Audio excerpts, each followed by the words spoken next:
Todo el mundo conoce o tiene una Biblia, pero pocos conocen el origen. Solamente un grupo de personas, por no decir todo el mundo, sabe de que la Biblia tiene su nombre, tiene capítulo y tiene versículos. En este video te mostraré cómo, quién y dónde se formó la primera Biblia estructurada de la humanidad. Recuerda este nombre, Johannes Gutenberg, el hombre al cual Dios le dio la sabiduría para imprimir de manera masiva lo que eran los textos sagrados.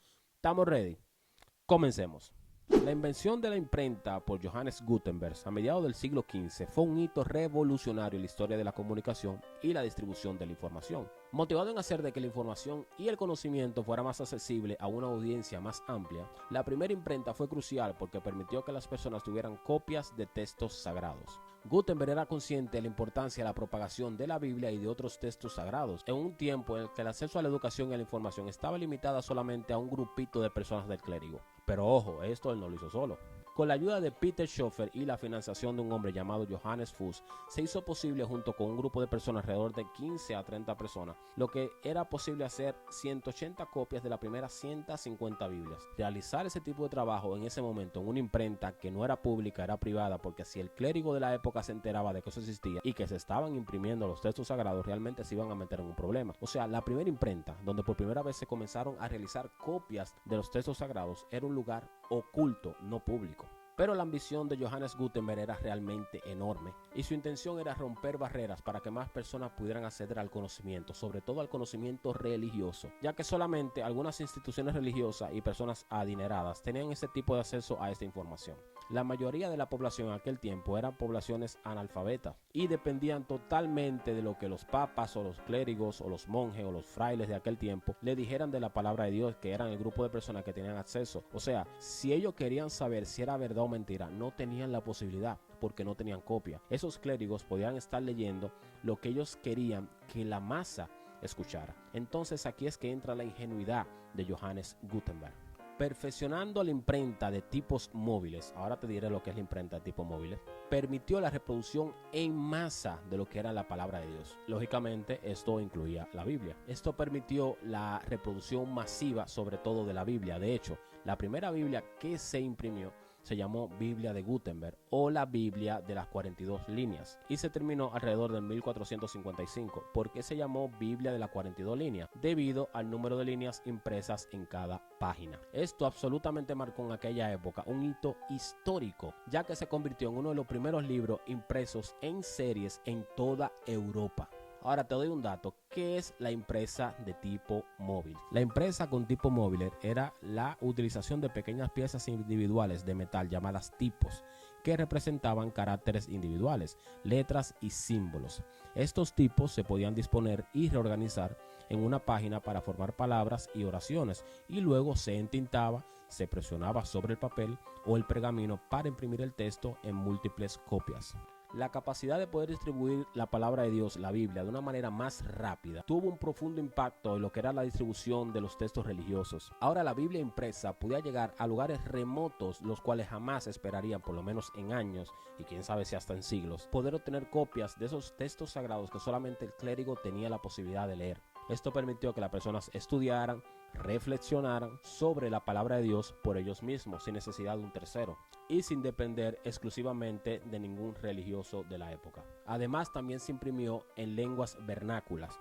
Espera tu momento. ¿Qué es eso ahora de que lengua vernácula? Las lenguas vernáculas serían los dialectos que se hablan en diferentes pueblos o en diferentes regiones o tal vez en diferentes países. Por ejemplo, en tu país, tú que me estás escuchando, en México hay lenguas vernáculas que son dialectos. En Italia hay vernáculas. En España, Argentina, República Dominicana, todos los países del mundo hay dialectos exclusivos solamente de una región o del país completo tal vez. Y debido a que la mayoría de obras literarias, no solamente también religiosas, también otro tipo de obras literarias, estaban escritas en latín, no todo el mundo podía leer y entender el latín. Sin embargo, con el desarrollo de la imprenta podía hacer que se hicieran copias en las lenguas, en los dialectos de esas personas para imprimir los textos sagrados, haciendo así que las personas que no manejaban el habla, no manejaban el latín, pudieran tener acceso a este tipo de información en su dialecto y pudieran estudiar en su dialecto la palabra de Dios. Eso es muy interesante. Eso lograba que más personas, una audiencia mucho más amplia, pudieran acceder a la Biblia, ya que iba a ser más comprensible para ellos que no hablaban ninguna otra lengua, mucho menos el latín. Esto facilitó la distribución del conocimiento en toda la cultura de aquella época, ya que la gente podía leer, comprender, estudiar y meditar mejor el contenido de la palabra de Dios en su lengua natal o en su dialecto. Y como resultado de eso se produjo una difusión masiva de muchas enseñanzas bíblicas. De hecho, eso contribuyó muchísimo a lo que sería más tarde, en el siglo XVI, lo que era la Reforma Protestante. Un periodo de cambio religioso, cultural y social en toda Europa. La Reforma fue un cambio radical de absolutamente todo, ya que muchas personas comenzaban a tener acceso a lo que era la palabra de Dios y comenzaron a despertar y a entender de que todo lo que los clérigos le decían posiblemente no era verdad o no estaba escrito en los textos sagrados. En resumen, esta invención de Gutenberg de la imprenta fue algo totalmente maravilloso. Gracias a esa impresión, tú y yo tenemos acceso a lo que es la palabra de Dios. No sabemos cómo se hubiera distribuido o en qué otra forma si este hombre no se hubiera inventado la imprenta o otra persona pudiera conocer lo que era la palabra de Dios. Todo esto llevó a una mejor democratización de lo que era la Biblia. El estudio personal, los estudios sistemáticos, las religiones, cultural, social, absolutamente todo. La imprenta lo cambió todo. Lo mejor de eso es que la invención de esa primera imprenta allanó el camino para que vinieran luego más textos sagrados, fueran más revelados, para que vinieran más impresiones, para que vinieran más traducciones. Eso que sucedió hace más de 500 años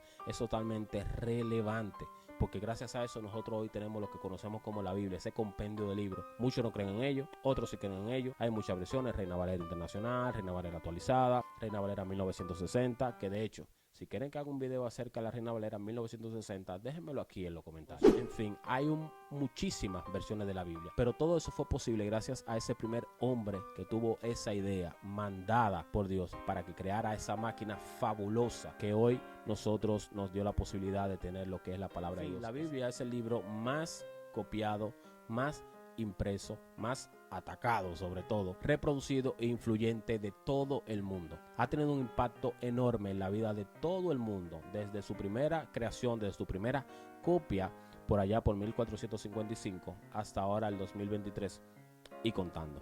Y hasta aquí el video del día de hoy. Si te gustó, sabes lo que tienes que hacer: suscribirte, activar la campana de notificaciones, dejar tu comentario aquí debajo, que ojo, yo no he olvidado el sorteito que tenemos de las 2 Biblias de estudio. Solamente que aquí en Europa Amazon me ha puesto la cosa un poco difícil, pero estamos resolviendo esa situación. Lo que voy a hacer será ponerme en contacto. Vamos a sacar el ganador y la ganadora. Me pongo en contacto con la persona, nos ponemos de acuerdo y vemos si hay algún otro modo en el cual la persona pueda adquirir esa Biblia que no sea a través de Amazon Europa, aquí de yo. Así que no se preocupen, que no los he olvidado. Comparte este video si te gustó y deja aquí debajo lo que más te gustó también. Esto es ¿Y tú qué opinas? Hasta la próxima. Bye.